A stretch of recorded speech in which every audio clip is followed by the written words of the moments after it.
जय श्री राधे कृष्णा मित्रों। आज के इस वीडियो में सबसे पहले मैं हर उस मां को प्रणाम करता हूं जो इस दिव्य यात्रा पर है और जो अपने भीतर केवल एक जीवन की नहीं बल्कि एक पूरे युग की नींव को संजो रही है। मैं अपने पूरे हृदय से यह प्रार्थना करता हूं कि आपके भीतर पल रहा वह नन्हा सा जीवन स्वस्थ, सुंदर और संस्कारवान हो। ईश्वर का विशेष आशीर्वाद आप पर बना रहे, आपका मन शांत रहे, आपका शरीर मजबूत बने और आपकी संतान इस दुनिया में एक वरदान बनकर आए। आज का यह संदेश आपके और आपके अजन्मे शिशु दोनों के लिए है। मित्रों, आज का वीडियो शुरू करने से पहले अगर आप भगवान श्री कृष्ण के सच्चे भक्त हैं तो सबसे पहले हमारे चैनल को सब्सक्राइब अवश्य करें। मैं भगवान श्री कृष्ण से प्रार्थना करूंगा कि वह आपकी हर मनोकामना पूरी करे। दोस्तों, हर गर्भावस्था सिर्फ एक शरीर को नहीं बल्कि एक संभावना को भी जन्म देती है। एक ऐसी संभावना जो भविष्य को रोशन कर सकती है, पर दिशा न मिले तो भटका भी सकती है। जब एक स्त्री मां बनती है तो वह केवल एक नए जीवन का सृजन नहीं करती, वह स्वयं एक नई आत्मा में रूपांतरित हो जाती है। वह एक सृष्टा बन जाती है जिसका हर विचार, हर भावना उस नन्ही सी जान में एक बीज की तरह पड़ती है। लेकिन आज के समय में जब कोई मां गर्भवती होती है तो वह सबसे पहले डॉक्टर से सलाह लेती है। वह अच्छा भोजन करती है, आराम करती है और योग तथा ध्यान भी करती है। यह सब आवश्यक है, बहुत आवश्यक है। लेकिन क्या बस इतना ही काफी है? क्या केवल शरीर का ध्यान रखना एक संपूर्ण मां बनने के लिए पर्याप्त है? वेद कहते हैं नहीं, क्योंकि गर्भ में पल रहा शिशु केवल मां के रक्त और ऑक्सीजन से ही नहीं बढ़ रहा है। वह अपनी मां के हर दिन के अनुभव, हर भावना, हर विचार से गहराई से प्रभावित हो रहा है। मां के चेहरे की मुस्कान, उसका रोना, उसकी उलझन और उसका आत्मविश्वास, सब कुछ एक संस्कार बनकर शिशु तक पहुंच रहा है। इसीलिए हमारे प्राचीन ऋषियों ने जीवन को गर्भ से लेकर मृत्यु तक समझकर 10 विशेष संस्कारों की रचना की थी। इन संस्कारों को षोडश संस्कार कहा गया और उनमें सबसे पहला था गर्भाधान संस्कार। इन हर एक संस्कार का उद्देश्य यही है कि मां और परिवार मिलकर शिशु को केवल शारीरिक रूप से नहीं बल्कि आत्मिक और चारित्रिक रूप से भी जन्म दें। यह संस्कार कोई कर्मकांड नहीं है, ये वो ऊर्जाएं हैं जो मां के गर्भ को एक पवित्र विश्वविद्यालय बना देती हैं, जहां आत्मा को जीवन का पहला पाठ मिलता है। तो चलिए आज हम समझते हैं कि वे संस्कार क्या हैं, उनका उद्देश्य क्या है और क्यों उन्हें समझना और अपनाना हर गर्भवती मां का अपने शिशु को दिया जाने वाला सबसे बड़ा उपहार हो सकता है। क्योंकि जब एक मां इन संस्कारों को जानती है तो वह सिर्फ एक बच्चे को नहीं, वह एक संस्कृति को जन्म देती है।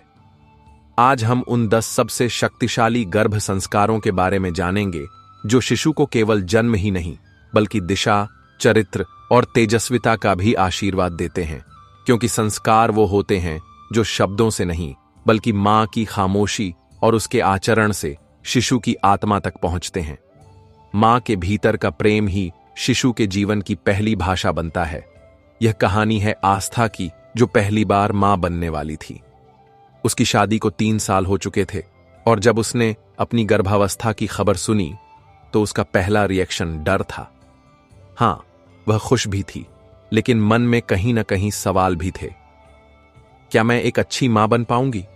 क्या मैं वाकई किसी ऐसे से प्यार कर सकती हूं जिसे मैंने अभी तक देखा भी नहीं है? फिर एक दिन वह सुबह सुबह मंदिर के पास बैठी थी। चारों तरफ शांति थी, हवा में हल्की ठंडक और धूप का कोमल स्पर्श था। वह बस यूं ही अपने पेट पर हाथ रखे बैठी थी। अचानक हवा थोड़ी तेज चली और उसे लगा जैसे उसके अंदर कुछ हिला हो। कोई शब्द नहीं, कोई आवाज नहीं, पर उसे महसूस हुआ जैसे उसके भीतर से एक आवाज आई हो, मां, चिंता मत करो, मुझे बस तुम्हारा प्यार चाहिए, न पूर्णता न ज्ञान, बस तुम्हारा सच्चा दिल। उसने आंखें बंद कर लीं और रोने लगी। उस दिन से उसका रिश्ता बदल गया। अब उसे अपने अंदर सिर्फ एक बच्चा नहीं बल्कि एक आत्मा महसूस होने लगी। अब जब वह खाना खाती तो सोचती कि मैं नहीं, हम दोनों खा रहे हैं। सोते समय वह अपने पेट को सहलाती और धीरे से कहती, बेटा, मां तुम्हें प्यार से पालेगी, तुम हर दिन मेरी धड़कन में बढ़ रहे हो। और हर बार उसकी आंखें भर आतीं, पर इस बार डर से नहीं, यह प्रेम से बना था। प्रेम का पहला संस्कार, इसे कोई किताब नहीं सिखा सकती, न कोई स्कूल। यह मां की रोज की भावनाएं हैं, उसकी खामोशी में छिपा संवाद और उसके हर छोटे त्याग में बहता एक ऊर्जा स्नान। जब एक मां कुछ चिंताओं के बावजूद खुद पर नियंत्रण करके अच्छा भोजन करती है तो यह प्रेम का ही एक रूप है। जब मां देर रात तक जाग कर बच्चे के पेट को सहलाती है तो यह त्याग नहीं, संस्कारित प्रेम है। कल्पना कीजिए, अगर गर्भ में ही बच्चा यह समझ जाए कि वह प्रेम के योग्य है तो वह इस दुनिया से डरना नहीं सीखेगा। वह रिश्तों को बोझ नहीं मानेगा बल्कि उनका मूल्य जानेगा। उसे कोई नफरत में नहीं खींच पाएगा, क्योंकि उसकी आत्मा की जड़ में मां का सच्चा प्यार गहराई से बोया गया होगा। और एक दिन जब वह बच्चा बड़ा होगा और दुनिया उसे तोड़ने की कोशिश करेगी, तब भी वह नहीं टूटेगा। क्यों? क्योंकि उसके भीतर से एक आवाज आएगी जो कहेगी, तुम प्रेम से जन्मे हो, तुम प्रेम से पले हो और तुम प्रेम ही बन जाओगे। जब मां सच्ची होती है तो बच्चा कभी झूठ बोलना नहीं सीखता। यह कहानी है नैना की, जो एक सॉफ्टवेयर कंपनी में काम करती थी और गर्भवती होने के बाद भी काम करती रही। ऑफिस में लोग उसकी तारीफ करते थे, बहुत प्रोफेशनल है, नियंत्रण में जरा भी कमजोरी नहीं दिखाती। लेकिन नैना जानती थी कि उसके अंदर कितना तूफान मचा हुआ है। रिपोर्ट्स का दबाव, घर से उम्मीदें और खुद से लड़ने का रोज का संघर्ष। कभी मीटिंग में वह मुस्कुरा देती जबकि अंदर से घबराई हुई होती। कभी डॉक्टर से डर लगता पर परिवार वालों के सामने हंस देती। फिर एक दिन ऑफिस में एक सहकर्मी ने कहा, तुम तो सुपर वुमन हो, इतनी जिम्मेदारियों के बीच भी कभी टूटती नहीं। नैना उस दिन मुस्कुराई नहीं। उसने पहली बार सिर झुका लिया और खुद से कहा, मैं रोज झूठ क्यों बोल रही हूं, दूसरों से और खुद से भी। शाम को घर आकर उसने पेट पर हाथ रखा और बहुत धीरे से कहा, बेटा, आज से मां तुमसे कुछ नहीं छिपाएगी। अगर उसे डर लगेगा तो वह कहेगी, मुझे डर लग रहा है। अगर वह थक जाएगी तो वह कहेगी, मैं थक गई हूं। मां अब तुम्हारे प्रति सच्ची रहना चाहती है। उस दिन से कुछ बदल गया। नैना अपनी हर बात में थोड़ी सच्चाई जोड़ने लगी। ऑफिस में उसने कहा, मैं थक जाती हूं पर संतुलन बना रही हूं। परिवार से कहा, मैं मजबूत हूं पर मुझे आपके सहारे की भी जरूरत है। और खुद से कहा, मुझे मां बनना नहीं आता पर मैं सीख रही हूं। ये छोटी छोटी सच्चाइयां धीरे धीरे नैना को हल्का महसूस कराने लगीं। उसका चेहरा और आंखें पहले से ज्यादा साफ और शांत दिखने लगीं। और इसका असर यह है कि आज उसका बेटा 7 साल का है। जब वह बच्चा कोई गलती करता है तो वह छिपता नहीं है। वह सामने आकर कहता है, मां, मुझसे गलती हो गई। क्यों? क्योंकि उसकी मां ने उसे गर्भ में ही सिखा दिया था कि सच डर नहीं, सच सबसे गहरी ताकत है। यह है सत्य का संस्कार। जब एक मां सत्य को अपनाती है तो वह अपने बच्चे में एक साहसी आत्मा का संचार करती है। वह बच्चा फिर बड़ा होकर भीड़ में भी अपनी बात पर टिका रहता है और रिश्तों में ईमानदार रहता है, क्योंकि उसकी मां की मुस्कान कोई झूठी मुस्कान नहीं बल्कि सच्चे जीवन का प्रतिबिंब थी। यह कहानी है साक्षी की, एक ऐसी मां जो अपनी गर्भावस्था के दौरान बहुत कुछ सह रही थी पर चुप थी। साक्षी की सास उसे हर बात पर टोकती थी, कभी खाने को लेकर, कभी उठने बैठने के तरीके पर, और कभी यह कहकर कि तुम मां बनने के लायक नहीं हो। उसका पति काम में इतना व्यस्त था कि उसने कभी उसकी भावनाओं को समझने की कोशिश ही नहीं की। और साक्षी, वह हर रोज अपना तकिया गीला करती, फिर पेट पर हाथ रखकर कहती, बेटा, मां सब ठीक कर देगी, तुम चिंता मत करना। लेकिन एक रात जब साक्षी का मन बहुत भारी था तो वह एक मंदिर में बैठकर रो रही थी। एक बूढ़ी औरत उसके पास आई और बोली, बेटी, तेरा बच्चा तेरे आंसू नहीं, तेरा फैसला याद रखेगा। क्षमा कर, हार मत मान। यही वह आशीर्वाद है जो तेरे बच्चे के मन को विशाल बनाएगा। साक्षी ने कुछ नहीं कहा, बस आंखें बंद कीं और उस दिन पहली बार अपने दिल से उन सबको माफ कर दिया जिन्होंने उसे दुख पहुंचाया था। उसके बाद क्या हुआ? उसके चेहरे की थकान कम होने लगी। वह मुस्कुराने लगी, झूठी नहीं बल्कि एक सच्ची, शांत मुस्कान। अब जब कोई उसे दुख पहुंचाता तो वह जवाब नहीं देती। वह बस अपने बच्चे से कहती, बेटा, देखो मां कैसे छोटी छोटी बातों में भी दिल बड़ा रखती है। एक दिन तुम भी ऐसे ही बनोगे, कोमल पर मजबूत। आज वही बच्चा 10 साल का है। स्कूल में सब उसे समझदार कहते हैं। वह अपने दोस्तों को माफ करना जानता है, सबकी गलतियां पकड़कर नहीं बैठता। वह रोता नहीं और न ही किसी से बदला लेता है। क्योंकि उसकी मां ने उसे गर्भ में ही सिखा दिया था कि जिसने माफ करना सीख लिया उससे बड़ा कोई नहीं। यह है क्षमा और सहिष्णुता का संस्कार, यह कोई उपदेश नहीं है। यह मां के रोजमर्रा के जीवन का व्यवहार है जो धीरे धीरे बच्चे के मन में उतरता है। अगर मां का दिल बड़ा है तो बच्चा रिश्ता तोड़ने से पहले उसे समझने की कोशिश करता है, और आज की दुनिया में यही सबसे बड़ी जरूरत है। मां जितना खुद का सम्मान करती है, बच्चा उतना ही आत्मविश्वासी बनता है। यह कहानी है वेदिका की। वेदिका भी आपकी और हजारों दूसरी मांओं की तरह एक साधारण स्त्री थी। उसने हाल ही में मां बनने की खुशी का अनुभव किया था, पर यह सफर उसके लिए इतना आसान नहीं था। जैसे ही वह गर्भवती हुई, उसके चारों ओर सवालों की बौछार होने लगी। अब यह क्या करेगी? यह तो खुद इतनी कमजोर है, यह क्या मां बनेगी? पहले तो अपनी जिम्मेदारियां निभानी नहीं आती, अब यह बच्चे को संभालेगी। वेदिका इन बातों से हिम्मत तो नहीं हारी, पर अंदर ही अंदर वह हर दिन थोड़ा डगमगा रही थी। एक दिन जब वह अपने कमरे में अकेली बैठी थी, उसने खुद को आईने में देखा। कमजोर थकी आंखों के नीचे हल्के काले घेरे, और तभी उसके पेट में हल्की सी हलचल हुई। उसने वहां हाथ रखा और आंखें बंद कर लीं।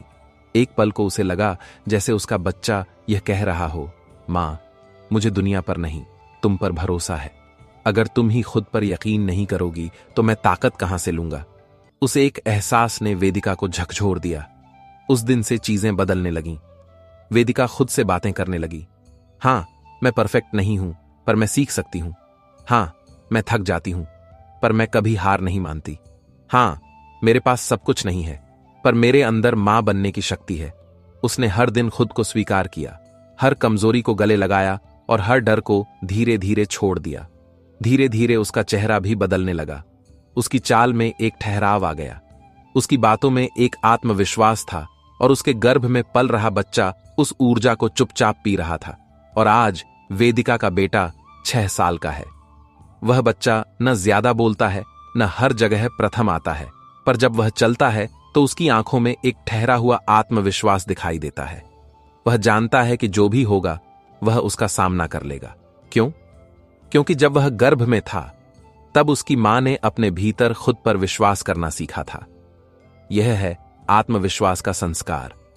इसे न कोई किताब सिखा सकती है और न कोई कोचिंग क्लास। यह वह ऊर्जा है जो सीधे मां के व्यवहार, उसके विचारों और उसके आत्मसम्मान से बच्चे के मन में उतरती है। जब मां झुकना सीखती है तब बच्चा अहंकार के साथ नहीं, अनुग्रह के साथ पैदा होता है। यह कहानी है श्रुति की, एक आधुनिक, पढ़ी लिखी, आत्मनिर्भर महिला जो मां बनने के बाद बहुत बदल गई। पहले वह ईश्वर को मानती तो थी, पर जरूरत पड़ने पर ही मानती थी। प्रार्थना, ध्यान, शांति, ये सब उसके लिए किताबों की बातें थीं।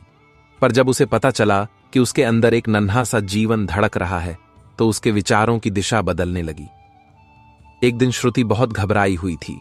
डॉक्टर ने कुछ रिपोर्ट्स में कुछ समस्या बताई थी और परिवार वाले भी डरे हुए थे। वह कमरे में अकेली बैठी थी जब उसकी नजर पूजा की थाली पर पड़ी। वह उठी और धीरे धीरे भगवान के सामने गई, हाथ जोड़े और पहली बार आशीर्वाद मांगा। कोई लंबी प्रार्थना नहीं, बस एक वाक्य कहा, हे प्रभु, मेरी शक्ति का इम्तिहान मत लेना, यह आपका आशीर्वाद रहे। उसके आंसू बह रहे थे, पर मन हल्का हो गया। उसे महसूस हुआ भक्ति कमजोरी नहीं, बल्कि विनम्रता की सबसे सुंदर भाषा है। फिर उसने अपनी दिनचर्या में कुछ बदलाव किए। हर सुबह वह उठकर अपने अजन्मे शिशु के लिए एक मंत्र या एक छोटी सी प्रार्थना करती। भगवान से नहीं, बल्कि अपने अंदर के ईश्वर से जुड़ने लगी। वह कहती, बेटा, यह शरीर तेरा है, पर आत्मा उस परम शक्ति की है। चलना तुझे है, पर दिशा उस शक्ति से मांगनी है। आगे क्या हुआ? धीरे धीरे श्रुति में एक ऐसी विनम्रता आ गई जो पहले नहीं थी। वह किसी से ऊंची आवाज में बात करना भूल गई थी।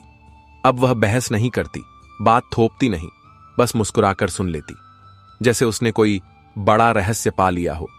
आज भी जब उसका बेटा कुछ समझ नहीं पाता तो आंखें बंद कर लेता है। जब कोई उसे अपमानित करता है तो वह मुस्कुरा देता है। वह कहता है कि मम्मी ने सिखाया था कि जो सिर झुकाना जानता है वही सबसे ऊंचा उठता है। यह है भक्ति और विनम्रता का संस्कार। यह कोई पूजा पाठ या कर्मकांड नहीं है, ये मां की आत्मा की एक झलक है। जब एक मां हर दिन में थोड़ा सा विश्वास, थोड़ा सा धन्यवाद, थोड़ी सी खामोशी ले आती है, तो वह अपने बच्चे को अनुग्रह से भरा जीवन दे रही होती है। अंतिम समापन वाक्य, गर्भ में दिया गया प्रेम, सत्य, क्षमा, आत्मविश्वास और भक्ति। अगर मां इन 5 संस्कारों को अपने अंदर उतार ले तो बच्चा सिर्फ पैदा नहीं होता, वह संस्कारों का एक दीपक बनकर इस दुनिया में आता है। जिस मां की सांसें स्थिर होती हैं, उसका बच्चा जीवन में कभी जल्दबाजी नहीं करता। रीमा एक साधारण लड़की थी जिसने अपनी जिंदगी में कभी किसी का सहारा नहीं मांगा था, पर जब पहली बार मां बनने की खबर मिली तो लगा जैसे पूरी दुनिया उलझन में बदल गई हो। कभी शरीर का दर्द, कभी डॉक्टर की जांच, कभी नींद की कमी और कभी अपने ही मन का डर। वह हर छोटी सी तकलीफ पर घबरा जाती। ये पेट में ऐंठन क्यों हुई? क्या बच्चा अब ठीक है? कहीं मैं कोई गलती तो नहीं कर रही? वह दिन में 10 बार गूगल पर सवाल पूछती। हर पोस्ट, हर वीडियो उसे डराने लगा। फिर एक दिन उसकी दादी ने उसके पास बैठकर बहुत प्यार से बात की। बेटा, तुम सोचती हो कि तुम इस यात्रा पर अकेली चल रही हो, पर तुम अपने अंदर एक जीवन को लेकर हर दिन एक नया पाठ दे रही हो। तुम हर स्थिति पर जैसे प्रतिक्रिया करती हो, तुम्हारा बच्चा वही सीख रहा है। अगर तुम अंदर से स्थिर हो तो वह बच्चा बाहरी उथल पुथल से नहीं डरेगा। ये शब्द रीमा के दिल में उतर गए। उसने पहली बार खुद को एक मां के रूप में देखा, सिर्फ शारीरिक रूप से नहीं, बल्कि ऊर्जा से, एक शिक्षिका के रूप में। उसने उस दिन से एक अभ्यास शुरू किया। हर सुबह जब घर सोया होता, वह अपने कमरे की बालकनी में जाकर बैठ जाती। आंखें बंद, ध्यान अपनी सांसों पर। एक लंबी सांस अंदर और धीरे धीरे बाहर। मन बार बार भटकता, पर वह हर बार शांति से लौट आती। धीरे धीरे उसके चेहरे की उलझन कम होने लगी। उसकी आंखों में एक स्थिर चमक आ गई। अब वह दर्द होने पर भी नहीं घबराती, और जब कोई कुछ गलत कहता तो वह बस मुस्कुराकर कहती, बेटा, मैं शांत रहना सीख रही हूं। और फिर जब उसका बेटा हुआ तो सब हैरान रह गए। वह बच्चा रोते हुए कभी घबराता नहीं, टीका लगने के बाद भी बस धीरे धीरे सह लेता, और जब उसकी मां थक जाती तो वह उसका हाथ पकड़कर चुपचाप बैठ जाता। न उसे किसी ने सिखाया, न समझाया, क्योंकि उसकी मां ने उसे गर्भ में ही सिखा दिया था कि स्थिरता ही सबसे बड़ी ताकत है। यह है धैर्य और स्थिरता का संस्कार। यह न किसी मंदिर में मिलता है, न किसी किताबों में। यह मां के रोज के अभ्यास से धीरे धीरे बच्चे की आत्मा में उतरता है। आज की दुनिया में जहां हर बच्चा तेज, प्रतिस्पर्धी और बेचैन हो रहा है, अगर कोई बच्चा शांत, संतुलित और स्थिर है तो यह एक मां का सबसे बड़ा उपहार है।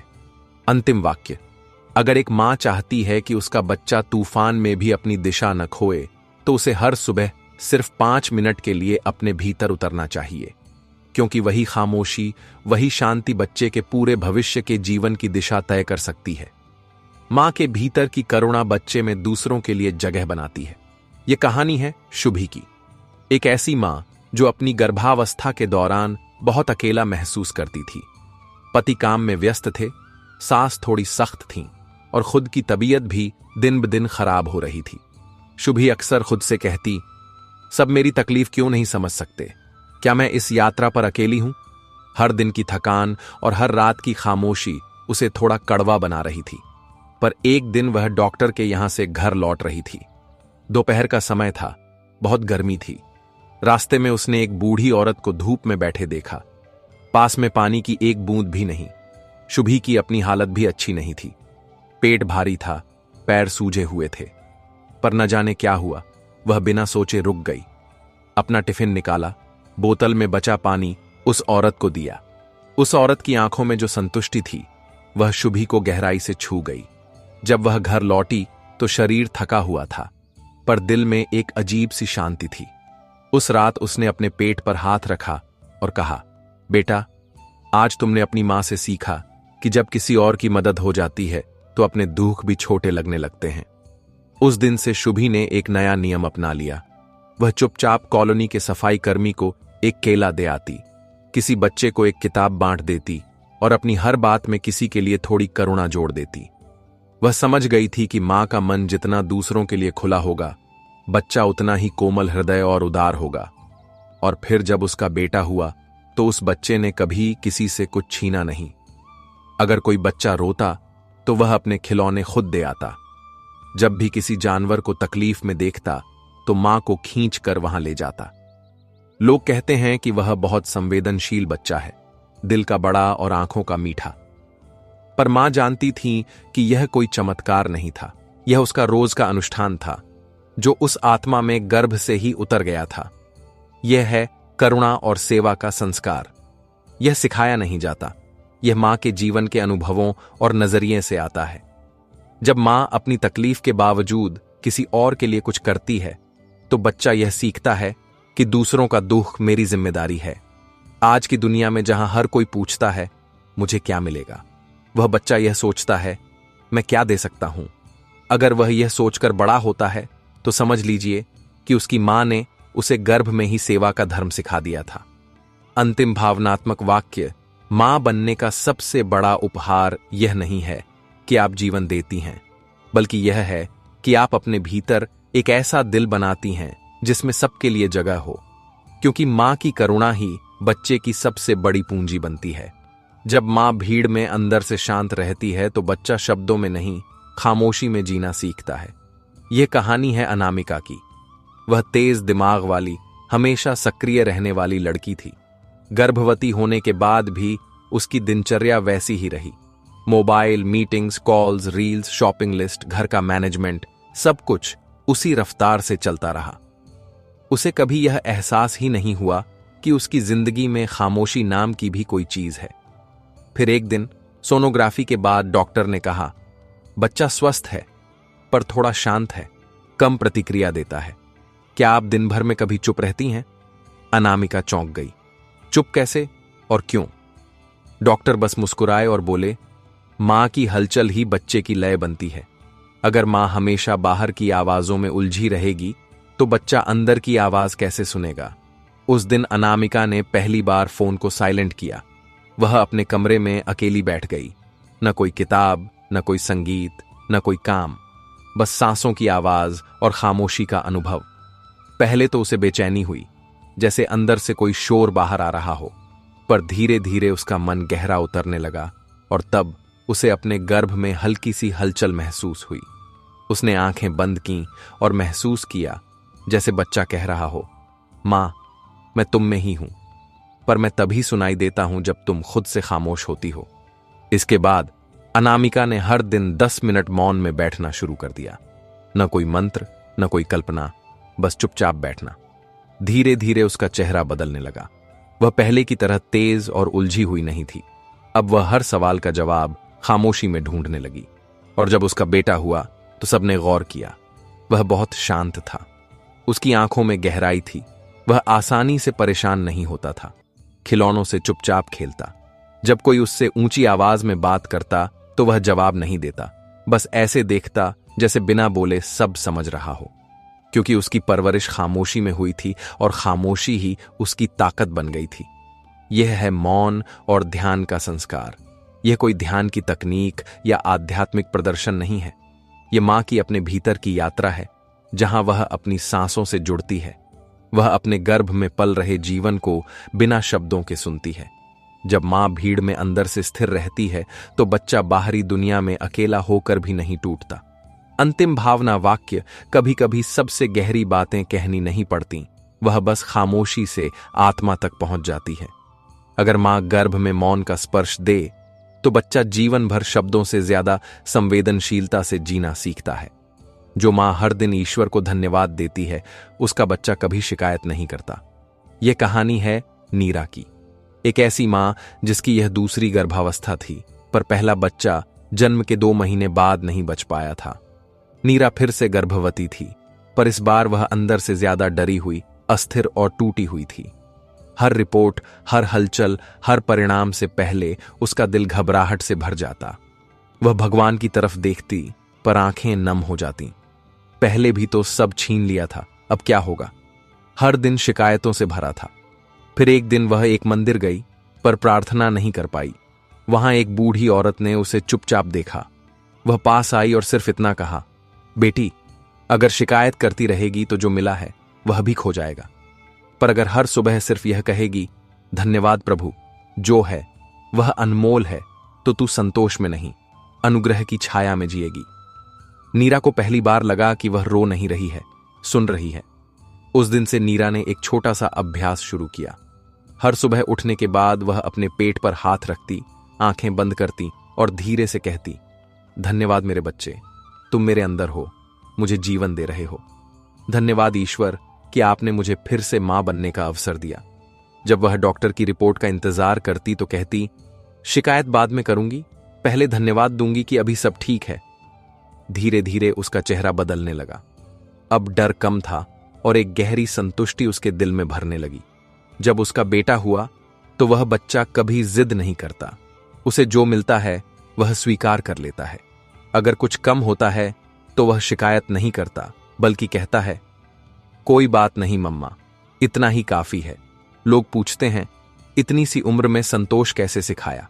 और नीरा बस मुस्कुरा देती, क्योंकि वह जानती थी कि वह जो हर दिन धन्यवाद कहती थी, वह भाषा बच्चा गर्भ में ही सीख गया था। यह है कृतज्ञता और संतोष का संस्कार। आज की दुनिया में जहां हर किसी की नजर इस पर है कि मुझे और क्या चाहिए, पर अगर कोई बच्चा यह सोचकर बड़ा होता है कि जो है वह काफी है, तो समझ लीजिए कि मां ने उसे अनुग्रह की सबसे पवित्र भाषा सिखा दी है। धन्यवाद कोई शब्द नहीं है, यह मां के मन की वह ऊर्जा है जो बच्चे को एक संपूर्ण जीवन की नींव देती है।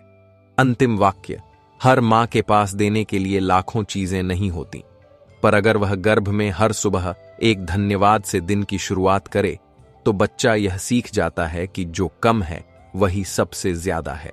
मां जो सुनती है, बच्चे को वही आत्मा में बस जाता है। यह कहानी है प्रियंका की, एक ऐसी मां जो साधारण थी पर जिसकी जुबान मीठी थी। वह बहुत अच्छा गा नहीं पाती थी, न ही उसने संगीत की कोई शिक्षा ली थी, पर उसे गुनगुनाना बहुत पसंद था। गर्भवती होने के बाद उसका सबसे मीठा समय तब होता जब वह रात को अपने कमरे की लाइट बंद करके धीरे धीरे कोई भजन, कोई लोरी या कभी कभी अपनी ही बनाई कोई धुन गुनगुनाती। एक दिन उसके पति ने पूछा, तुम यह रोज गुनगुनाती हो? क्या बच्चे को सच में सुनाई देता होगा? प्रियंका मुस्कुराई और पेट पर हाथ रखकर बोली, सुनाई दे या ना दे, पर महसूस जरूर होता है, क्योंकि संगीत शब्दों से नहीं, दिल से निकलता है और आत्मा में उतरता है। फिर उसने इसे एक अभ्यास बना लिया। हर सुबह एक मंत्र एयूएम नमो भगवते वासुदेवाय, हर दोपहर एक भजन शिवोहम शिवोहम और हर रात एक लोरी सो जा तू चांद सा प्यारा। ये सब वह अपने मन की भाषा में कहती। धुन सही नहीं होती थी, पर भावना सच्ची होती थी।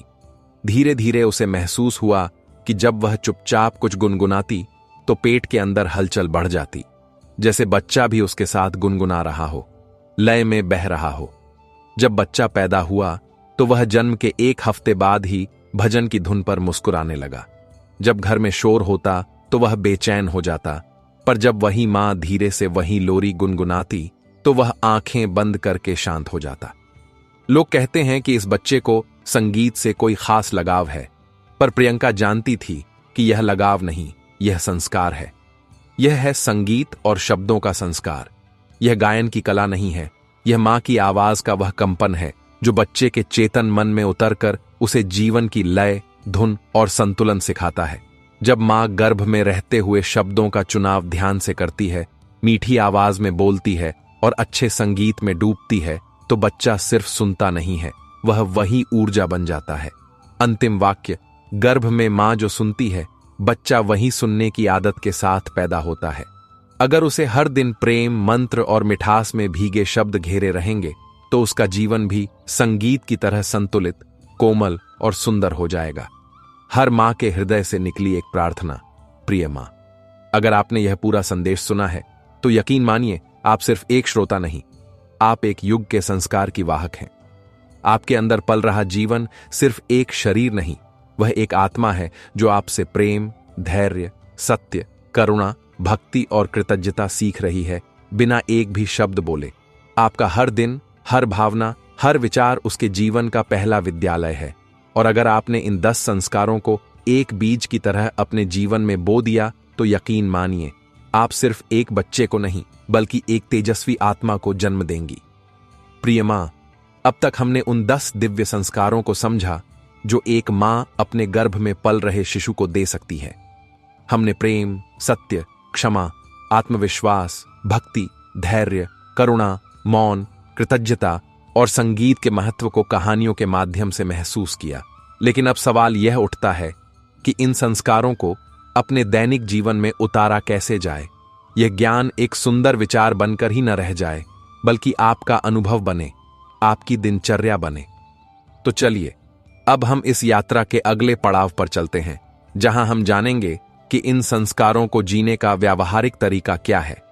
यह कोई कठिन नियम नहीं, बल्कि प्रेम से भरा एक दैनिक अनुष्ठान है जो आपके और आपके शिशु के बीच के संबंध को और भी गहरा और पवित्र बना देगा। सबसे पहले बात करते हैं सुबह की शुरुआत की। आपकी सुबह आपके पूरे दिन की ऊर्जा को तय करती है और वही ऊर्जा आपके शिशु का पहला वातावरण बनती है। जब आप सुबह आंखें खोलें तो बिस्तर से उठने की जल्दबाजी न करें। कुछ पल शांति से लेटी रहें। अपनी पहली चेतना को अपने भीतर पल रहे उस जीवन को समर्पित करें। अपनी आंखें बंद करें और धीरे से अपना हाथ अपने पेट पर रखें। उस नन्हे से जीवन की उपस्थिति को महसूस करें और फिर मन ही मन कृतज्ञता का संस्कार प्रवाहित करें। कहें, हे ईश्वर, इस नए दिन के लिए धन्यवाद। मेरे भीतर इस दिव्य आत्मा को संजोने का अवसर देने के लिए धन्यवाद। मेरे बच्चे, तुम्हारा स्वागत है। आज का दिन हम शांति और प्रेम से बिताएंगे। यह छोटी सी प्रार्थना आपके भीतर संतोष और सकारात्मकता का बीज बो देगी। इसके बाद यदि संभव हो तो 5 से 10 मिनट के लिए मौन में बैठें। कुछ न करें, बस अपनी आती जाती सांसों को देखें। यह मौन का संस्कार आपके मन की बेचैनी को शांत करेगा और आपके शिशु को स्थिरता का पाठ सिखाएगा।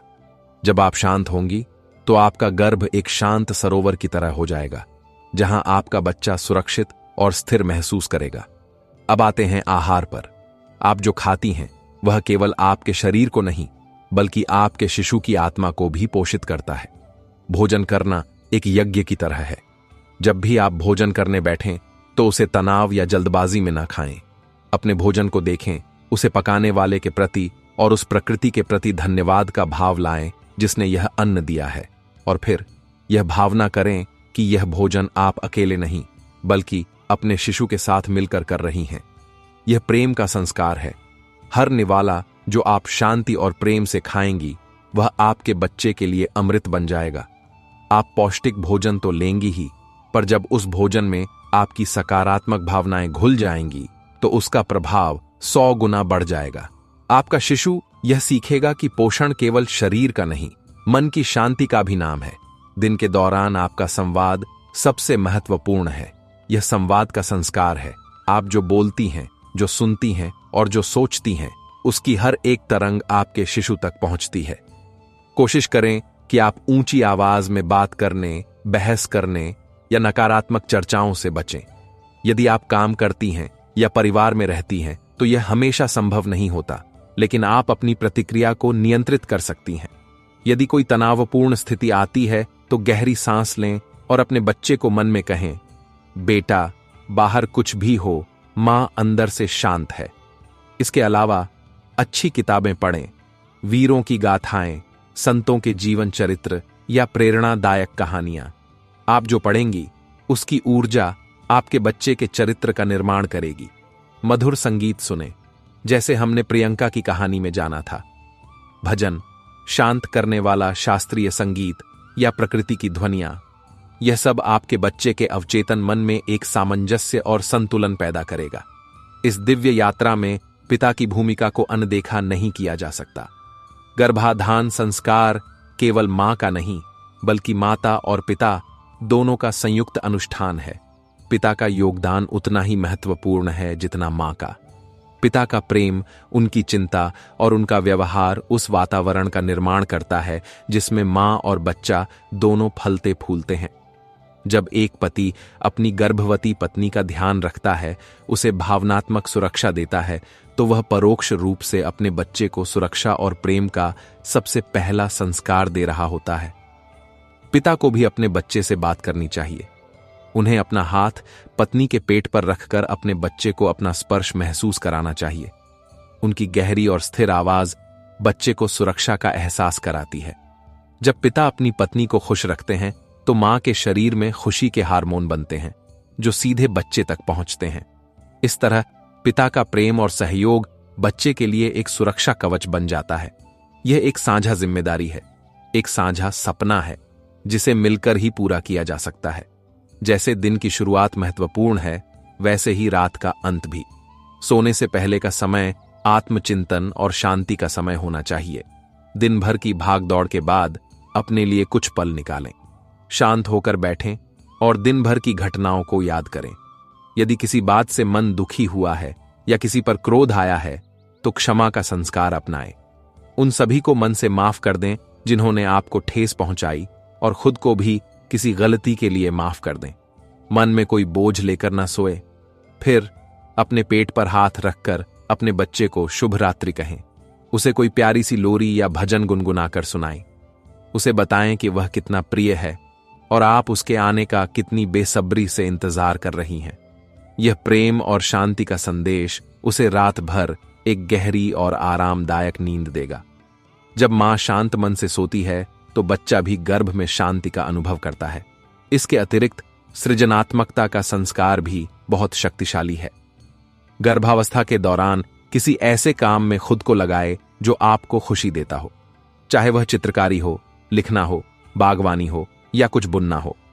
उद्देश्य कोई महान कृति बनाना नहीं है, बल्कि सृजन के आनंद में डूबना है। जब आप किसी रचनात्मक कार्य में पूरी तरह से खो जाती हैं तो आपका मन एकाग्र और आनंदित होता है। यह सकारात्मक ऊर्जा आपके बच्चे को भी रचनात्मक और संतुलित बनाती है। वह जीवन में समस्याओं को एक बोझ की तरह नहीं, बल्कि एक अवसर की तरह देखना सीखता है। अंत में, प्रिय मां, यह याद रखें कि गर्भ संस्कार नियमों की कोई सूची नहीं, बल्कि प्रेम की एक यात्रा है। इसमें पूर्णता की आवश्यकता नहीं है, बस आपके सच्चे प्रयास की आवश्यकता है। आप हर पल एक आदर्श मां नहीं हो सकती और आपको होने की आवश्यकता भी नहीं है। आपका बच्चा आपकी पूर्णता नहीं, आपका प्रेम चाहता है। अगर आप कभी दुखी होती हैं या घबरा जाती हैं तो इसे स्वीकार करें और अपने बच्चे से बात करें। उसे बताएं कि मां इंसान है, पर वह तुम्हारे लिए मजबूत बनने की कोशिश कर रही है। आपकी यही सच्चाई उसे जीवन की सबसे बड़ी सीख देगी। आपकी हर सांस एक प्रार्थना है, आपका हर कदम एक ध्यान है और आपका हृदय आपके बच्चे का पहला घर है। इस घर को प्रेम, शांति और सकारात्मकता से भर दें। आप केवल एक शरीर को जन्म नहीं दे रही हैं, आप एक भविष्य का निर्माण कर रही हैं। एक ऐसी आत्मा को गढ़ रही हैं जो इस दुनिया में प्रेम, करुणा और प्रकाश लेकर आएगी। ईश्वर का आशीर्वाद सदैव आप पर और आपके शिशु पर बना रहे। यह यात्रा मंगलमय हो। प्रिय मां, अब जब हमने गर्भ संस्कारों की नींव और उन्हें अपने जीवन में उतारने के कुछ व्यावहारिक तरीकों को समझ लिया है, तो आइए इस यात्रा को और भी गहराई में लेकर चलें। क्योंकि गर्भ संस्कार केवल मां के व्यक्तिगत प्रयासों तक ही सीमित नहीं है, यह उस पूरे वातावरण का शुद्धिकरण है जिसमें वह सांस लेती है। आपका घर, आपका परिवार और आपके आसपास की ऊर्जा, यह सब मिलकर आपके शिशु के पहले संसार का निर्माण करते हैं। गर्भ संस्कार केवल मां की अकेली तपस्या नहीं है, यह पूरे परिवार का एक सामूहिक यज्ञ है। घर के हर सदस्य का यह दायित्व है कि वह एक ऐसा वातावरण बनाए जो प्रेम, शांति और सकारात्मकता से भरा हो। परिवार के सदस्यों को यह समझना होगा कि गर्भवती मां के सामने किसी भी प्रकार का कलह, ऊंची आवाज में बात करना या नकारात्मक चर्चा करना उस अजन्मे शिशु की आत्मा पर एक घाव की तरह है। घर एक मंदिर बनना चाहिए जहां झगड़े नहीं, संवाद हो, जहां आलोचना नहीं, सराहना हो, जहां भय नहीं, विश्वास हो। दादा दादी और नाना नानी के आशीर्वाद और उनकी सुनाई गई कहानियां शिशु के लिए अमूल्य धरोहर हैं। उनका अनुभव, उनका स्नेह और उनकी प्रार्थनाएं एक अदृश्य कवच बनकर मां और बच्चे की रक्षा करती हैं। जब पूरा परिवार मिलकर इस जिम्मेदारी को उठाता है तो बच्चा यह महसूस करता है कि वह एक प्रेमपूर्ण और सुरक्षित संसार में आ रहा है।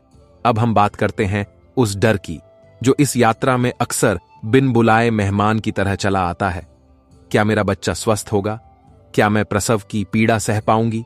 क्या मैं एक अच्छी मां बनूंगी? ये सवाल हर मां के मन में उठते हैं। गर्भ संस्कार इन डरों को दबाने के लिए नहीं, बल्कि उन्हें रूपांतरित करने का मार्ग दिखाते हैं। जब भी आपके मन में अपने बच्चे के स्वास्थ्य को लेकर डर आए तो कृतज्ञता और भक्ति के संस्कार को याद करें।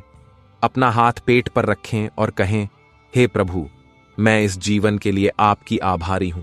मुझे आप पर पूरा विश्वास है। मेरा बच्चा आपके संरक्षण में है, वह पूर्ण रूप से स्वस्थ और सुरक्षित है। यह विश्वास का भाव आपके डर को शांत करेगा। जब आपको प्रसव की पीड़ा का भय सताए तो धैर्य और स्थिरता के संस्कार का अभ्यास करें। अपनी सांसों पर ध्यान केंद्रित करें और महसूस करें कि आपके भीतर असीम शक्ति है। आप एक जीवन को दुनिया में लाने वाली हैं। यह पीड़ा उस दिव्य सृजन का एक हिस्सा मात्र है जो आपको और भी मजबूत बनाएगी। और जब आपको यह डर लगे कि आप एक अच्छी मां नहीं बन पाएंगी, तो प्रेम और आत्मविश्वास के संस्कार को अपनाएं। खुद से कहें, मुझे सब कुछ जानना जरूरी नहीं है। मेरा प्रेम ही मेरे बच्चे के लिए सबसे बड़ा मार्गदर्शक है। मैं हर दिन सीखूंगी और मेरा बच्चा मुझे सिखाएगा। इस तरह हर डर एक अवसर बन जाएगा अपने भीतर की शक्ति को और अधिक पहचानने का। एक और बहुत शक्तिशाली तकनीक है मानस दर्शन, यानी कल्पना की शक्ति। हमारा अवचेतन मन शब्दों से ज्यादा चित्रों को समझता है। आप दिन में कुछ समय निकालकर एक शांत जगह पर बैठें, अपनी आंखें बंद करें और एक गहरी कल्पना में उतरें। कल्पना करें कि एक सुनहरा दिव्य प्रकाश आकाश से उतरकर आपके मस्तक से होता हुआ आपके गर्भ में प्रवेश कर रहा है। यह प्रकाश आपके शिशु को चारों ओर से घेर रहा है, उसे स्वस्थ, तेजस्वी और दिव्य बना रहा है। कल्पना करें कि आपका शिशु आपके गर्भ में मुस्कुरा रहा है, वह पूरी तरह से आनंदित है। आप उसके सुंदर स्वस्थ अंगों की कल्पना करें, उसकी चमकदार आंखों की और उसके शांत चेहरे की। आप उन गुणों की भी कल्पना करें जो आप अपने बच्चे में देखना चाहती हैं, जैसे साहस, करुणा, बुद्धिमत्ता और शांति। यह केवल एक कोरी कल्पना नहीं है। आज का विज्ञान भी यह मानता है कि मां की हर भावना, हर विचार एक रासायनिक संदेश बनकर उसके शिशु तक पहुंचता है। जब आप सकारात्मक कल्पना करती हैं तो आपके शरीर में आनंद और शांति के रसायन बनते हैं, जो आपके बच्चे के विकास पर गहरा प्रभाव डालते हैं। यह वही प्राचीन ज्ञान है जिसके बल पर अभिमन्यु ने गर्भ में ही चक्रव्यूह का रहस्य जान लिया था। आपका गर्भ एक पवित्र प्रयोगशाला है और आपके विचार वे तत्व हैं जिनसे आपकी संतान का निर्माण हो रहा है। प्रिय मां, यह समझें कि आप जो कर रही हैं उसका प्रभाव केवल आपके एक बच्चे तक सीमित नहीं है। आप एक पीढ़ी की श्रृंखला का निर्माण कर रही हैं। आप जिस आत्मा को इन संस्कारों से सींचेंगी, वह बड़ी होकर जब स्वयं एक माता या पिता बनेगी तो यही मूल्य वह अपनी संतान को देगी। आपका यह प्रयास एक लहर की तरह है जो आने वाली अनगिनत पीढ़ियों को स्पर्श करेगा। आप केवल एक बच्चे को संस्कारित नहीं कर रही हैं, आप समाज की, राष्ट्र की और इस पूरी मानवता की नींव को मजबूत कर रही हैं। तो इस यात्रा के हर पल को पूरी सजगता और आनंद के साथ जी। अपने शरीर में हो रहे बदलावों को स्वीकार करें, यह आपके सृजन का प्रमाण है। अपनी भावनाओं के उतार चढ़ाव से घबराई नहीं, यह आपकी मातृत्व की यात्रा का हिस्सा है। हर सुबह एक नए संकल्प के साथ उठें और हर रात कृतज्ञता के साथ सोएं। अंत में मैं आपके और आपके भीतर पल रही उस दिव्य ज्योति के लिए प्रार्थना करता हूं। आप एक साधारण स्त्री नहीं, आप एक दिव्य शिल्पकार हैं। आपका गर्भ कोई साधारण अंग नहीं, यह ईश्वर का पवित्रतम देवालय है। और आपके भीतर पल रहा जीवन केवल एक मांस का टुकड़ा नहीं, यह एक संभावनाओं से भरा ब्रह्मांड है। आप अपने प्रेम से, अपने संस्कारों से और अपनी चेतना से उसे जो आकार देंगी, वह वैसा ही बनकर इस संसार में अवतरित होगा। आप उसे एक ऐसा प्रकाश स्तंभ बनाएं जो न केवल आपके परिवार को बल्कि पूरे संसार को रोशन करे। मित्रों, एक और सुनिए। यह कहानी इस कलयुगी संसार में आधुनिक मां की यात्रा की है, जो उसके डर, उसकी शंकाओं और फिर ज्ञान और प्रेम के मार्ग पर चलकर एक तेजस्वी आत्मा को जन्म देने के उसके अद्भुत रूपांतरण को दर्शाती है। मित्रों, मुंबई की भागम भाग वाली जिंदगी में माया और रोहन का एक छोटा सा प्यारा सा आशियाना था। दोनों एक मल्टीनेशनल कंपनी में अच्छे पदों पर थे।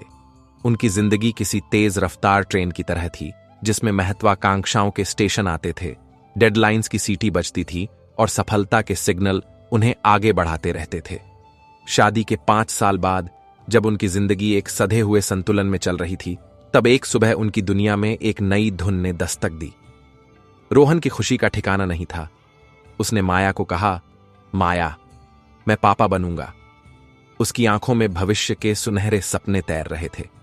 माया भी मुस्कुरा रही थी, पर उसकी मुस्कान के पीछे एक अनजानी सी धुंध थी।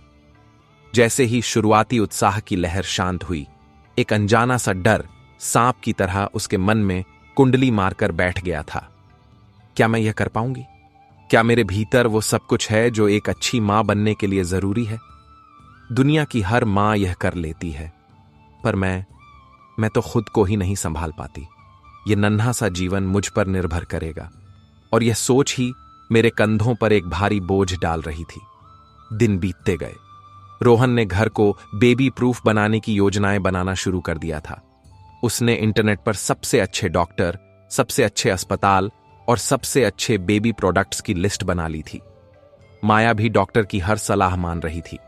वह समय पर फोलिक एसिड की गोलियां लेती, अपने आहार में हरी सब्जियां और फल शामिल करती, और सुबह हल्की फुल्की सैर पर भी जाती। बाहर से सब कुछ परफेक्ट था, पर अंदर ही अंदर वह हर दिन टूट रही थी। ऑफिस का तनाव कम होने का नाम नहीं ले रहा था। एक बड़े प्रोजेक्ट की जिम्मेदारी उसी के कंधों पर थी।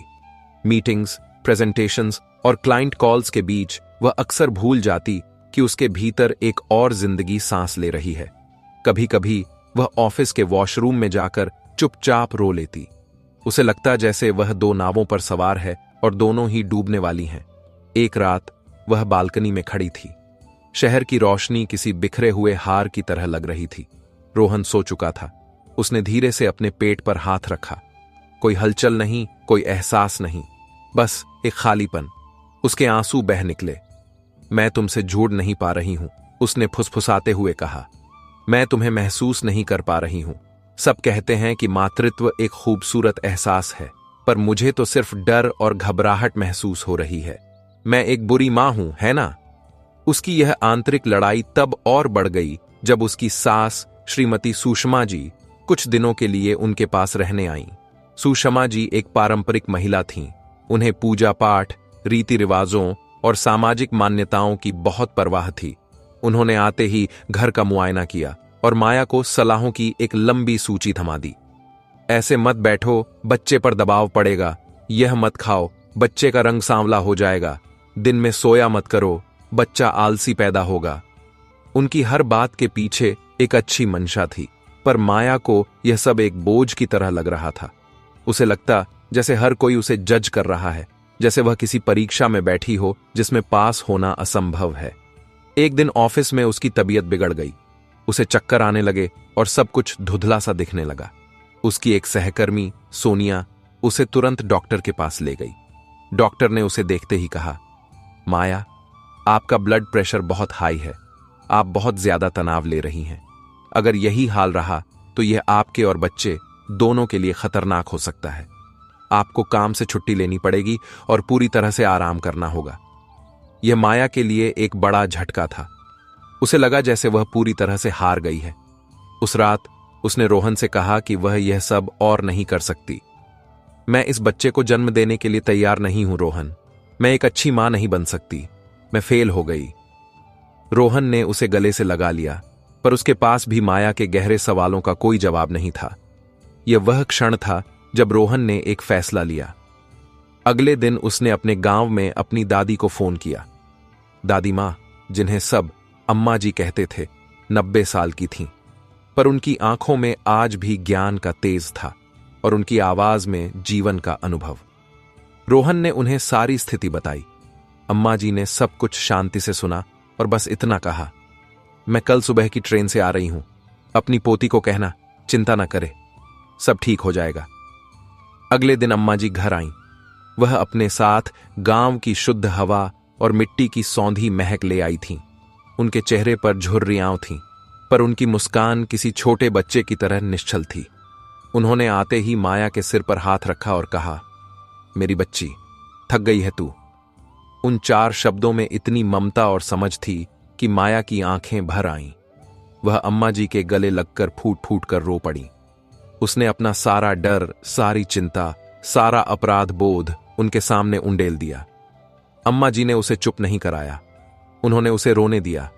जब उसका मन हल्का हो गया तो उन्होंने उसे अपने पास बिठाया और पानी पिलाया। अब सुन मेरी बात, उन्होंने बहुत धीरे से कहा, तू सोचती है कि मां बनना सिर्फ शरीर का काम है। डॉक्टर ने तुझे अच्छी खुराक और आराम के लिए कहा है और वह बहुत जरूरी है। पर बच्चा केवल खुराक से नहीं पलता बेटा, वह अपनी मां की हर भावना, हर विचार और हर सांस से पलता है। तू जो महसूस करती है वह भी वही महसूस करता है। तेरा डर उसका डर बन जाता है और तेरी शांति उसकी शांति। माया ने अविश्वास से उनकी ओर देखा। पर अम्मा जी, ये कैसे संभव है? वह तो बस एक एक भ्रूण है। अम्मा जी मुस्कुराईं। उसे भ्रूण कहना विज्ञान की भाषा है। हमारी भाषा में वह एक आत्मा है जो अपना पहला पाठ सीखने आई है और तू उसकी पहली गुरु है। तेरे गर्भ में वह केवल बढ़ नहीं रहा, वह गढ़ा जा रहा है। इसी को हमारे पूर्वज गर्भ संस्कार कहते थे। यह कोई पूजा पाठ या कर्मकांड नहीं है, यह जीने का एक तरीका है। यह अपने भीतर पल रहे जीवन के साथ एक संबंध बनाने की कला है। उस दिन पहली बार माया ने गर्भ संस्कार शब्द सुना था। उसे यह सब कुछ अजीब और पुराना लग रहा था, पर अम्मा जी की बातों में कुछ ऐसा था जिसने उसके दिल को छू लिया था। अगली सुबह अम्मा जी ने माया को जगाया। चल, आज से तेरी और तेरे बच्चे की पहली पाठशाला शुरू करते हैं। वह उसे बालकनी में ले गईं। सूरज अभी निकल ही रहा था। आसमान में नारंगी और गुलाबी रंग बिखरे हुए थे। आंखें बंद कर, अम्मा जी ने कहा, और बस अपनी सांसों को महसूस कर। माया ने वैसा ही किया। उसका मन अभी भी भाग रहा था। ऑफिस के विचार, घर की चिंताएं, सब कुछ उमड़ रहा था। मन नहीं लग रहा अम्मा जी। लगेगा, उन्होंने धीरज से कहा। तू बस कोशिश कर। अब अपना एक हाथ अपने पेट पर रख और कल्पना कर कि हर सांस जो तू अंदर ले रही है वह तेरे बच्चे तक जा रही है, उसे ऊर्जा दे रही है। और हर सांस जो तू बाहर छोड़ रही है वह तेरे सारे डर और चिंता को बाहर निकाल रही है। माया ने कोशिश की। धीरे धीरे उसका भटकता हुआ मन शांत होने लगा। उसे पहली बार अपने भीतर एक हल्की सी हलचल महसूस हुई, एक छोटी सी फड़फड़ाहट, जैसे कोई तितली पंख फड़फड़ा रही हो। उसकी आंखें आश्चर्य से खुल गईं। अम्मा जी, यह... हां, अम्मा जी मुस्कुराईं। उसने तुझे जवाब दिया है। वह कह रहा है, मां, मैं यहां हूं। उस एक पल ने सब कुछ बदल दिया। माया को पहली बार लगा कि वह अकेली नहीं है। उसके भीतर वाकई कोई है जो उसे सुन रहा है, उसे महसूस कर रहा है। उस दिन से अम्मा जी ने उसे पहला संस्कार सिखाया, प्रेम का संस्कार। प्रेम कोई भावना नहीं है माया, अम्मा जी ने समझाया। प्रेम एक क्रिया है। जब तू अपने बच्चे के लिए अपने स्वाद को छोड़कर पौष्टिक भोजन करती है, यह प्रेम है। जब तू थकान के बावजूद उसके लिए टहलने जाती है, यह प्रेम है। जब तू रात को सोते समय उससे बातें करती है, यह प्रेम है। अम्मा जी ने माया को अपने बच्चे से बात करने के लिए प्रोत्साहित किया। शुरू में माया को बहुत अजीब लगता। वह अकेले में अपने पेट से फुसफुसाती, हाय बेबी, कैसी हो तुम? आज मम्मी ने पालक खाया तुम्हारे लिए, तुम्हें अच्छा लगा? पर धीरे धीरे यह उसकी आदत बन गई। वह उसे दिन भर की बातें बताती, उसे गाने सुनाती, उसे अपनी खुशी और अपने सपने बताती। रोहन भी इस प्रक्रिया में शामिल हो गया। वह रात को सोने से पहले माया के पेट पर हाथ रखकर बच्चे को कहानियां सुनाता। एक दिन माया ने अम्मा जी से पूछा, पर अम्मा जी, क्या इन सब बातों से कोई फर्क पड़ता है? वह तो मेरी भाषा समझता भी नहीं होगा। अम्मा जी ने एक सुंदर जवाब दिया, बच्चा तेरी भाषा नहीं, तेरे भाव को समझता है। प्रेम की अपनी एक तरंग होती है जो शब्दों की मोहताज नहीं होती। जब तू प्रेम से उससे जुड़ती है तो उसके मस्तिष्क में सुरक्षा और अपनेपन के न्यूरल पाथवे बनते हैं। वह गर्भ में ही सीख जाता है कि यह दुनिया एक सुरक्षित जगह है और वह प्रेम के योग्य है। जो बच्चा प्रेम की इस नींव के साथ पैदा होता है वह जिंदगी में कभी अकेला महसूस नहीं करता। यह प्रेम का पहला और सबसे महत्वपूर्ण संस्कार था। माया का डर अब धीरे धीरे प्रेम में बदल रहा था।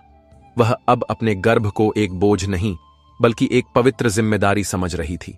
वह एक शरीर नहीं, एक आत्मा को पाल रही थी। प्रेम का संस्कार सीखने के बाद माया का जीवन बदलने लगा था, पर चुनौतियां अभी खत्म नहीं हुई थीं। उसे अब ऑफिस से छुट्टी मिल गई थी, लेकिन घर पर एक नई तरह का संघर्ष शुरू हो गया था। उसकी सास सुषमा जी अभी भी उनके साथ थीं। उनका प्यार जताने का तरीका टोका टाकी और नियमों से भरा था। वह माया को हर छोटी बात पर कुछ न कुछ कह देती, जो माया को तीर की तरह चुभता। एक दोपहर माया अपने कमरे में आराम कर रही थी, तभी सुषमा जी आईं। सारा दिन पड़ी रहती हो। हमारे जमाने में तो हम आखिरी दिन तक चक्की पीसते थे। आजकल की लड़कियां तो मां बनने के नाम पर महारानी बन जाती हैं। माया का दिल दुख से भर गया। वह कुछ कहना चाहती थी, पर चुप रह गई। उसके आंसू तकिए में जज्ब हो गए। रात को जब अम्मा जी उसके कमरे में आईं, तो उन्होंने उसका उदास चेहरा पढ़ लिया। क्या हुआ मेरी बच्ची? माया ने रोते हुए सब बता दिया। अम्मा जी, मैं उनकी बातों से बहुत परेशान हो जाती हूं। मैं दिखावा करती हूं कि मुझे कोई फर्क नहीं पड़ता, पर अंदर ही अंदर मैं बहुत दुखी होती हूं। मैं उनसे झूठ बोलती हूं और खुद से भी। अम्मा जी ने उसके सिर पर हाथ फेरा। यह दूसरा संस्कार है जो तुझे सीखना है, सत्य का संस्कार। सत्य का मतलब केवल सच बोलना नहीं होता बेटा। इसका मतलब है अपने भावों के प्रति सच्चा रहना। जब तू दुखी होती है पर मुस्कुराने का दिखावा करती है, तो तू अपने बच्चे को मिश्रित संकेत भेजती है। वह भ्रमित हो जाता है। वह महसूस करता है कि भावनाओं को छिपाना ही सही तरीका है। तो मैं क्या करूं अम्मा जी?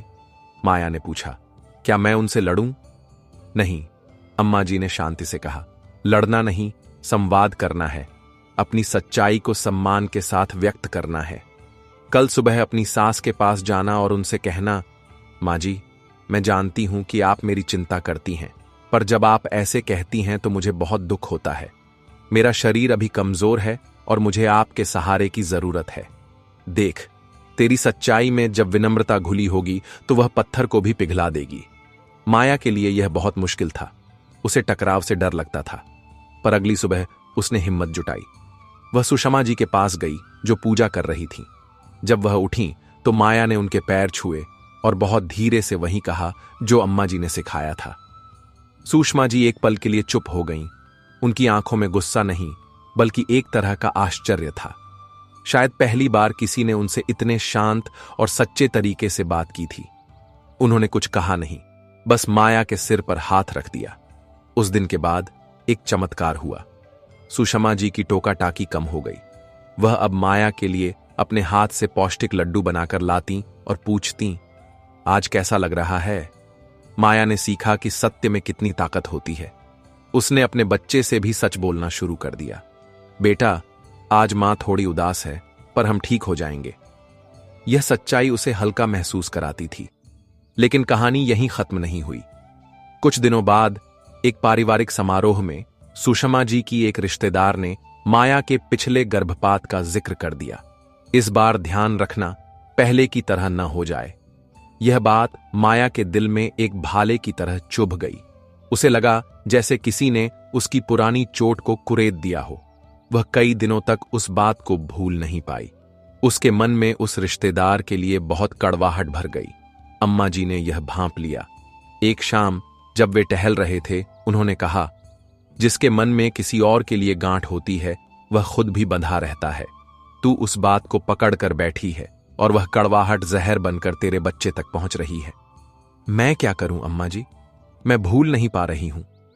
भूलना नहीं है, माफ करना है, अम्मा जी ने समझाया।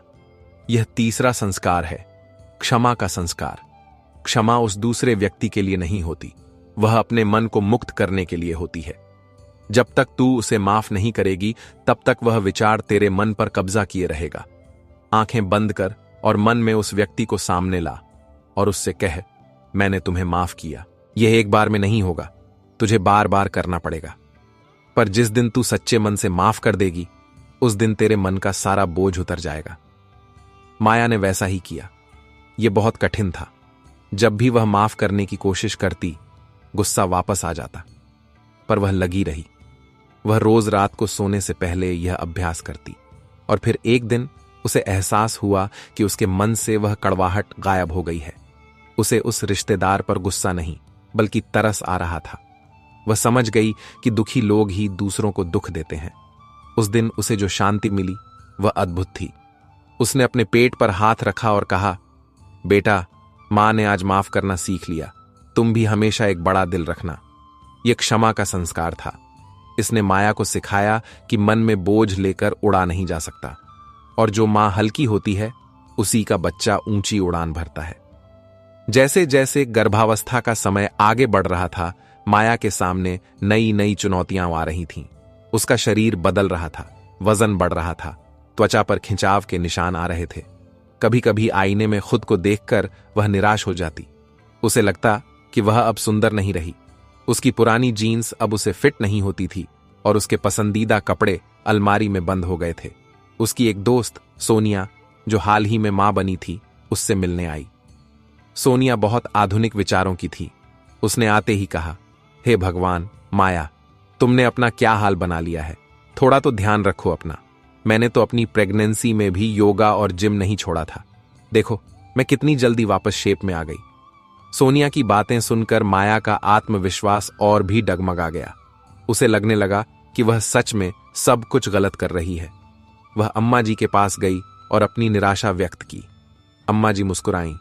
यह चौथा संस्कार है जो तुझे सीखना है, आत्मविश्वास का संस्कार, जिसे हम आत्मसम्मान कहते हैं। तेरा शरीर बदल रहा है क्योंकि वह एक चमत्कार कर रहा है। वह एक नए जीवन का निर्माण कर रहा है। यह बदसूरती नहीं, यह सृजन का सौंदर्य है। इन निशानों को देख, यह तेरी वीरता के पदक हैं।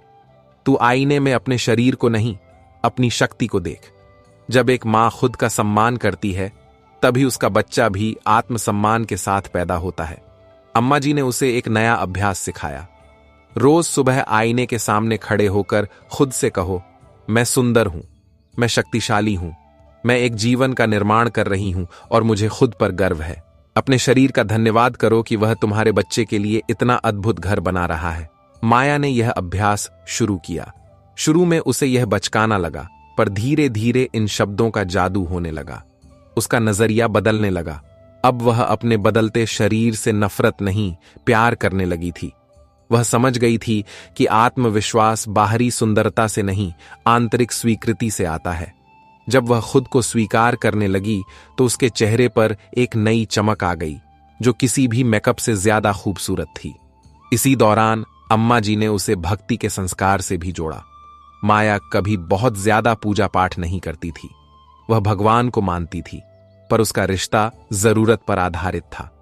अम्मा जी ने उसे समझाया, भक्ति का मतलब घंटों तक पूजा करना या मंत्र जपना नहीं है। भक्ति का अर्थ है समर्पण। यह मानना कि तुमसे भी बड़ी कोई शक्ति है जो इस सृष्टि को चला रही है और तुम्हारा ख्याल रख रही है। यह अहंकार को छोड़कर विनम्र होना है। उन्होंने माया को एक सरल अभ्यास दिया। हर सुबह बस 2 मिनट के लिए हाथ जोड़कर उस परम शक्ति को धन्यवाद दो। अपने बच्चे के लिए प्रार्थना करो। कहो, हे प्रभु, यह आपकी संतान है। इसे सद्बुद्धि और अच्छा स्वास्थ्य देना। मुझे इसे पालने की शक्ति देना। जब तू अपना भार उस पर डाल देती है तो तू हल्की हो जाती है। जो मां झुकना जानती है, उसका बच्चा कभी अहंकार में नहीं टूटता। माया ने इस अभ्यास को अपनी दिनचर्या में शामिल कर लिया। उसे यह देखकर आश्चर्य हुआ कि इस छोटी सी प्रार्थना से उसे कितनी शांति मिलती थी। उसे अब हर छोटी बात की चिंता नहीं होती थी। उसे एक भरोसा हो गया था कि कोई है जो उसका हाथ थामे हुए है। यह भक्ति का संस्कार उसे विनम्र और शांत बना रहा था। जैसे जैसे डिलीवरी की तारीख नजदीक आ रही थी, माया के मन में एक नया डर पैदा हो रहा था, प्रसव पीड़ा का डर। वह इंटरनेट पर वीडियो देखती और कहानियां पढ़ती, जिससे उसका डर और बढ़ जाता। वह अधीर हो जाती। उसे लगता कि यह समय कठिन नहीं रहा। अम्मा जी ने उसकी बेचैनी को देखा। अब तुझे 6वें संस्कार की जरूरत है, धैर्य का संस्कार। जल्दबाजी करने से फल समय से पहले नहीं पकता बेटा, वह कच्चा रह जाता है। यह प्रकृति का नियम है। तेरा बच्चा भी सही समय पर ही आएगा। तू इस इंतजार के समय को बेचैनी में नहीं, तैयारी में बिता।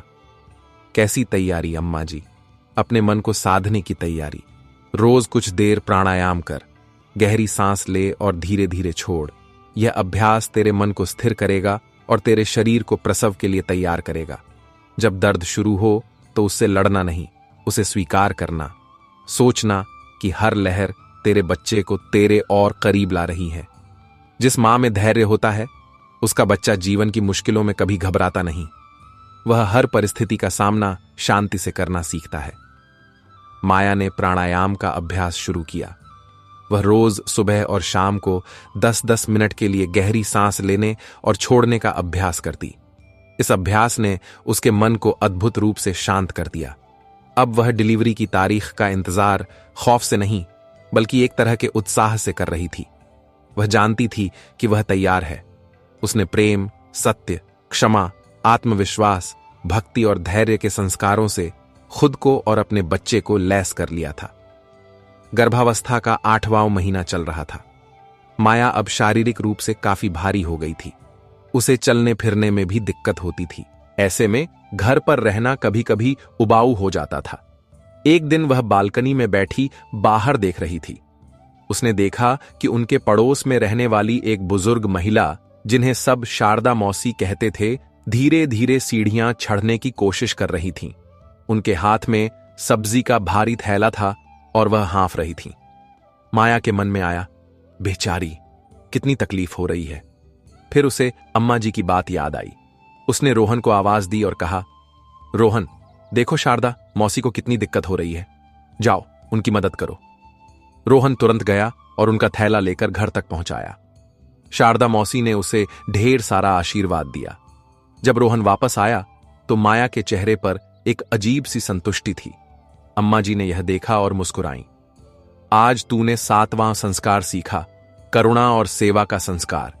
जब हम अपनी तकलीफ में होते हुए भी दूसरों के दर्द को महसूस करते हैं और उनकी मदद करते हैं तो हमारा अपना दर्द कम हो जाता है। करुणा का मतलब सिर्फ दया दिखाना नहीं है, यह दूसरे के दुख को अपना समझना है। जब तू अपने बच्चे को गर्भ में यह सिखाती है तो वह एक संवेदनशील और उदार हृदय के साथ पैदा होता है। वह सिर्फ मैं और मेरा नहीं सोचता, वह हम और हमारा सोचना सीखता है। इस घटना के बाद माया ने अपने आसपास और अधिक ध्यान देना शुरू कर दिया। वह अपने घर में काम करने वाली बाई से उसके बच्चों के बारे में पूछती, चौकीदार के लिए कभी कभी चाय भिजवा देती। ये छोटी छोटी सेवाएं उसके मन को बहुत खुशी देती थीं। इसके बाद आया 8वां संस्कार, जो माया के लिए सबसे कठिन था, मौन का संस्कार। माया को हमेशा कुछ न कुछ करने की आदत थी। खाली बैठना उसे पसंद नहीं था। या तो वह टीवी देखती या मोबाइल पर कुछ करती या किसी से फोन पर बात करती। अम्मा जी ने उसे कहा, दिन में कम से कम 15 मिनट के लिए सब कुछ बंद करके बस चुपचाप बैठ। कोई किताब नहीं, कोई संगीत नहीं, कोई विचार नहीं, बस मौन। पर इससे क्या होगा अम्मा जी? यह तो समय की बर्बादी है। यह बर्बादी नहीं, यह ऊर्जा का संचय है, अम्मा जी ने समझाया। जब तू बाहर से पूरी तरह शांत हो जाती है तभी तू अपने भीतर की आवाज सुन सकती है। तभी तू अपने बच्चे की धड़कन को, उसकी हलचल को सच में महसूस कर सकती है। इस भागती हुई दुनिया में जो मां अपने बच्चे को खामोशी का उपहार देती है, वह उसे जीवन की सबसे बड़ी शक्ति देती है। वह बच्चा भीड़ में भी अपने मन की आवाज सुनना सीखता है। माया ने मौन का अभ्यास शुरू किया। पहले 5 मिनट भी बैठना मुश्किल था। उसका मन उसे हजारों दिशाओं में खींचता, पर धीरे धीरे उसे मौन में रस आने लगा। उस खामोशी में उसे एक गहरी शांति मिलती थी। उसे महसूस होता जैसे वह और उसका बच्चा एक हो गए हैं, बिना किसी शब्द के संवाद कर रहे हैं। 9वां संस्कार था कृतज्ञता का।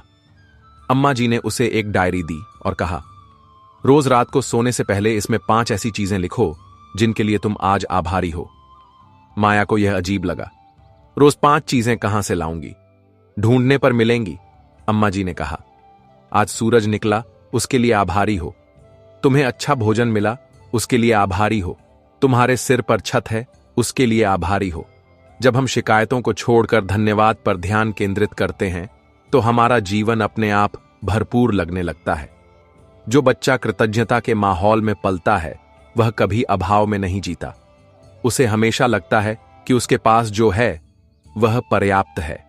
माया ने डायरी लिखनी शुरू की और उसे आश्चर्य हुआ कि उसके पास आभारी होने के लिए कितनी सारी वजहें थीं।